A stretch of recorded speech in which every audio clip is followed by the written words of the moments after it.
नमस्कार, आप सभी का बहुत बहुत स्वागत है। खबरों का पंचनामा देख रहे हैं आप और मैं हूं आपके साथ परवीन शेख। हम लेकर आए देश और दुनिया की 5 बड़ी खबरें जिस पर चर्चा के लिए हमारे साथ स्टूडियो मौजूद हैं कैपिटल टीवी के executive editor Rajeev Kumar. Sir, आपका बहुत बहुत स्वागत। धन्यवाद। सबसे पहले एक नजर आज की टॉप हेडलाइंस पर। अहमदाबाद विमान हादसे पर एएआईबी की रिपोर्ट जारी। केंद्रीय एविएशन मंत्री ने कहा, यह रिपोर्ट शुरुआती जांच है, इसे अंतिम नहीं माना जाना चाहिए। पीएम मोदी ने आज 51,000 नियुक्ति पत्र बांटे। 12 मराठा सैन्य किले यूनेस्को की विश्व धरोहर में शामिल। पीएम मोदी ने जताई खुशी।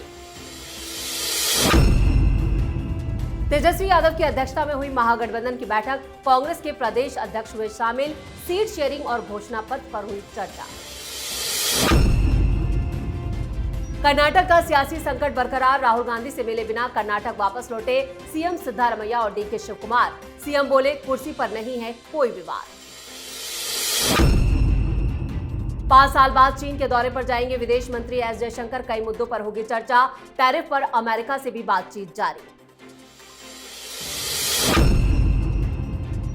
खबरों में सबसे पहले बात अहमदाबाद विमान हादसे की। एयरक्राफ्ट इन्वेस्टिगेशन एक्सीडेंट ब्यूरो ने 12 जून को अहमदाबाद में हुए एयर इंडिया विमान हादसे की अपनी शुरुआती रिपोर्ट जारी की है। इस हादसे में 270 लोगों की जान गई थी। 15 पेज की इस रिपोर्ट से पता चला है कि एयर इंडिया का प्लेन 171 टेक ऑफ के बाद 30 सेकंड ही आसमान में रह सका। दोनों इंजनों के fuel cut off switch run से कट ऑफ में चले गए, जिससे इंजन को फ्यूल मिलना बंद हो गया और प्लेन क्रैश हो गया।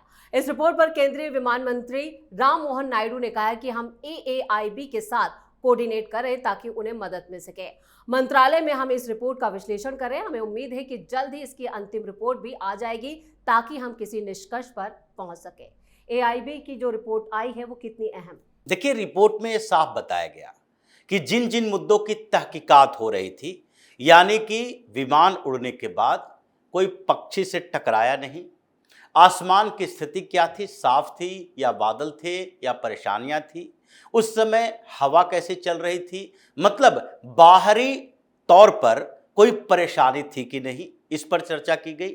और उसके साथ ही आंतरिक तरीके में टेक्निकल मामलों को देखा गया कि किस आधार पर हम कह सकते हैं कि विमान हादसे में कोई साजिश हो सकती है, संभावना हो सकती है, या फिर कोई टेक्निकल रीजन हो सकता है। इस मामले में जो रिपोर्ट सामने आई है उसमें पायलट के बारे में भी कहा गया, दोनों के कन्वर्सेशन के जो जानकारी मिली, यानी कॉकपिट में जो बातचीत हुई थी, कॉकपिट के उस रिकॉर्डर के बारे में जानकारी दी गई है कि क्या बातचीत हुई। उसमें जो कहा गया कि फ्यूल कंट्रोल यूनिट का जो ऑफ किया गया था स्विच, उस स्विच के ऑफ करने को लेकर दोनों ही पायलट और को पायलट दोनों में जो कन्वर्सेशन हुआ है वो इशारा करता है कि किसी ने ऑफ किया या ऑटोमेटिक ऑफ हो गया।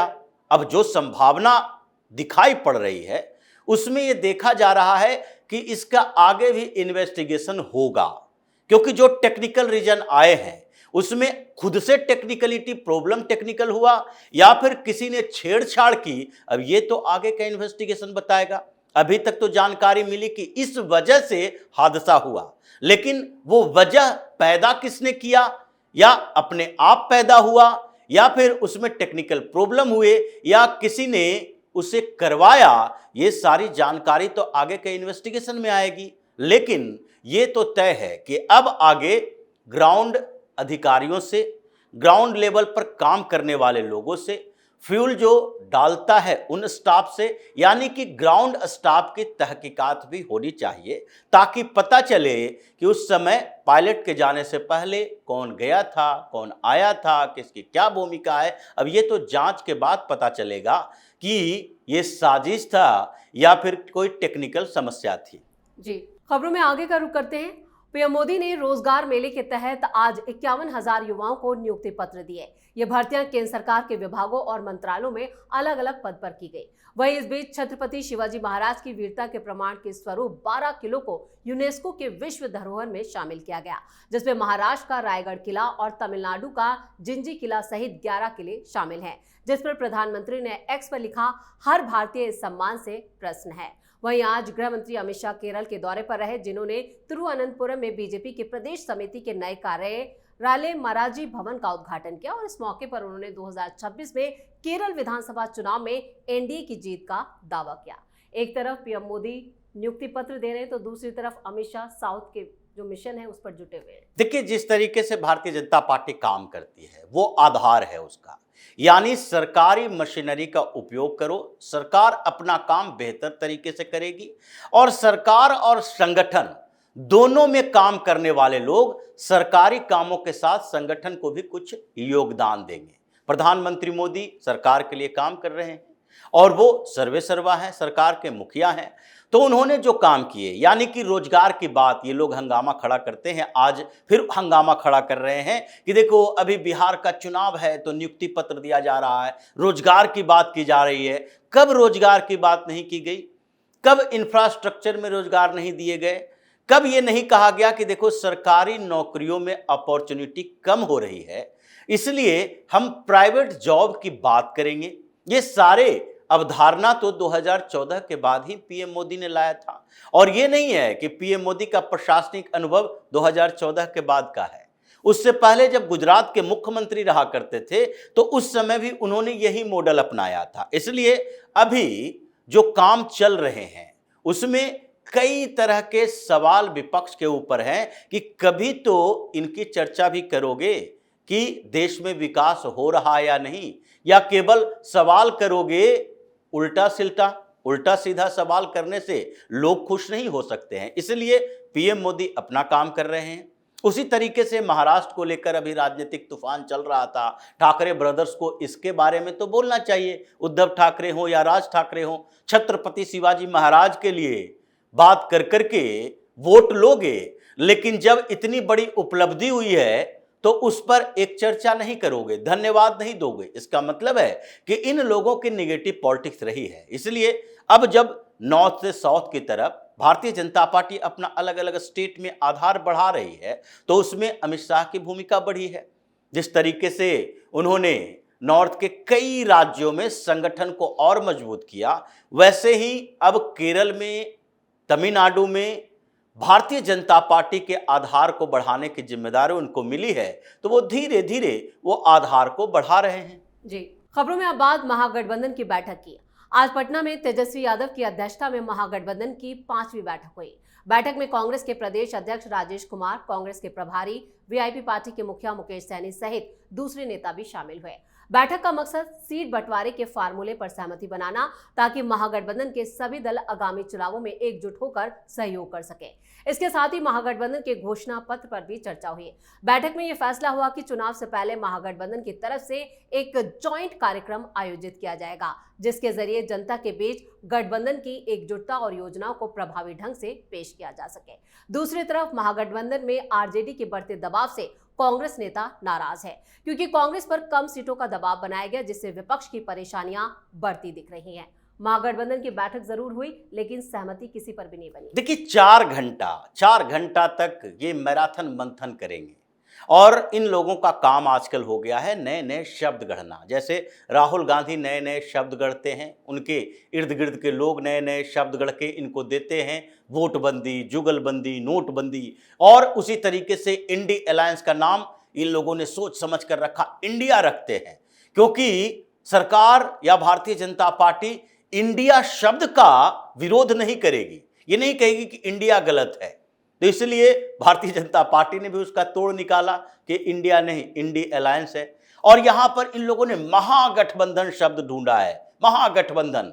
ऐसे लगता है कि बिहार की सारी पार्टियां इन्हीं के साथ गठबंधन में है। अगर महागठबंधन ये है तो एनडीए भी उससे बड़ा गठबंधन है, जिसके सारे घटक दल जितने हैं वो सब एकजुट हैं। तो ये जो 4 घंटे की बैठक चली, इस बैठक में हुआ क्या? एक ही बात हुई कि इन लोगों ने सहमति जताई इस बात के लिए कि नहीं, हम 2500 रुपया महिलाओं को देने की घोषणा करेंगे, गैस सिलेंडर मुफ्त में दे देंगे, इतने 200 यूनिट बिजली मुफ्त में दे देंगे, अगर सरकार बनी तो 4 दिन के अंदर लॉ एंड ऑर्डर व्यवस्थित बेहतर कर देंगे। ये सब वादे के लिए तो सब सहमति बनेगी, लेकिन चुनाव के लिए क्या सहमति बनी? राजद वाले सिर्फ निकल कर कहेंगे कि तेजस्वी यादव के नेतृत्व को सबने स्वीकार किया है, उनके नेतृत्व में हम चुनाव लड़ेंगे। लेकिन उनके नेतृत्व में चुनाव लड़ेंगे तो कोऑर्डिनेशन कमेटी की बैठकें चल रही है, तो सब मिलजुल कर एक बार एक कॉन्फ्रेंस करो, प्रेस कॉन्फ्रेंस करो, इन सब नेताओं को बिठाओ और सब लोग मिलकर तेजस्वी यादव का हाथ पकड़ कर कह दो कि महागठबंधन का सीएम कैंडिडेट तेजस्वी यादव है। ये हो नहीं सकता।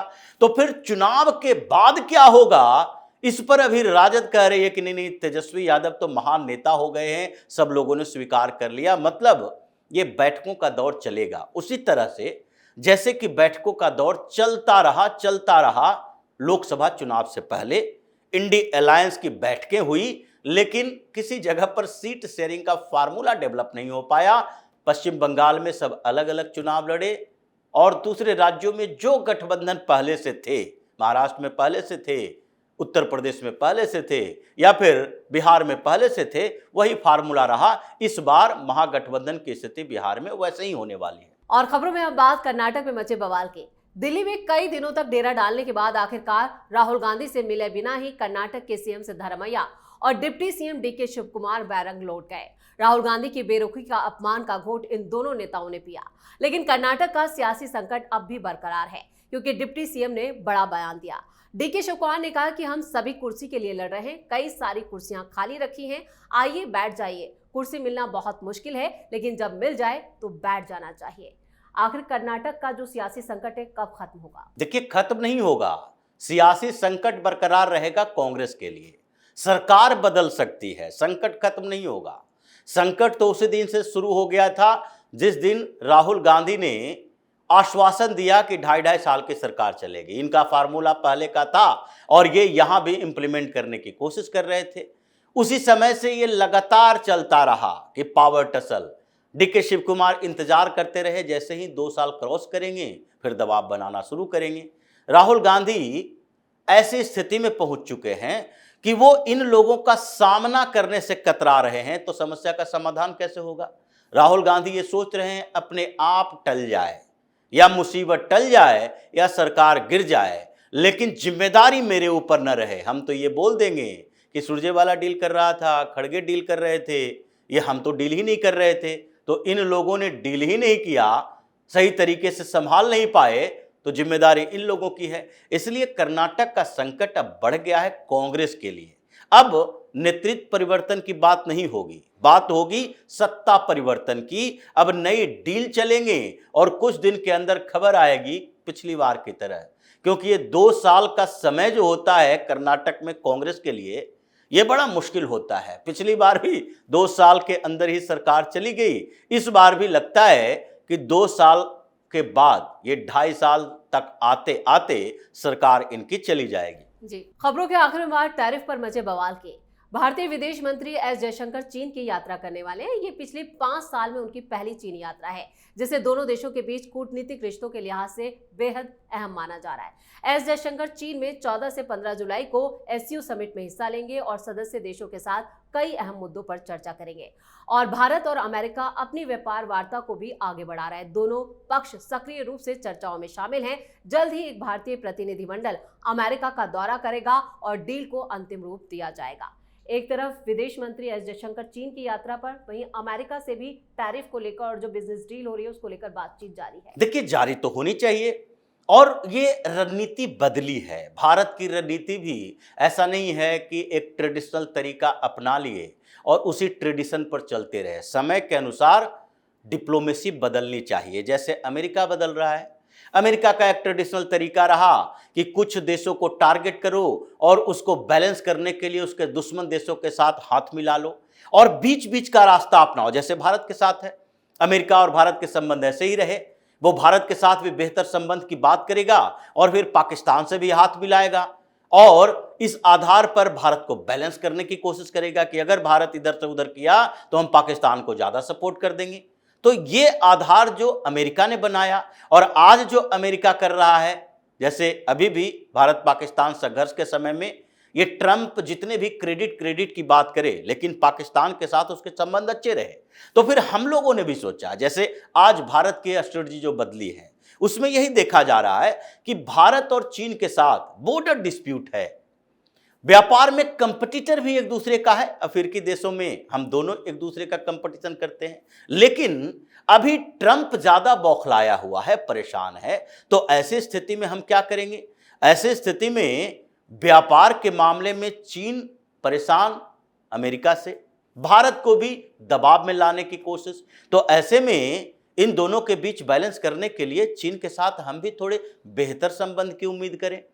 चीन और भारत, जैसे भारत को टारगेट करता है अमेरिका कि चीन को बैलेंस करने के लिए भारत को क्वाड में शामिल कर लो, चीन को बैलेंस करने के लिए भारत के साथ अच्छे संबंध की बात करो, तो हम भी अमेरिका को बैलेंस करने के लिए चीन के साथ व्यापारिक संबंध को लेकर अच्छे संबंध की बात करें। तो ये जो चल रहा है पूरी दुनिया में एक दूसरे के खिलाफ, ये डिप्लोमेसी चल रहा है, उसमें भारत की स्ट्रेटजी अब बदली है और ये बदली हुई रणनीति डिप्लोमेसी से ही हम आगे अमेरिका को भी मात देने में कामयाब रहेंगे।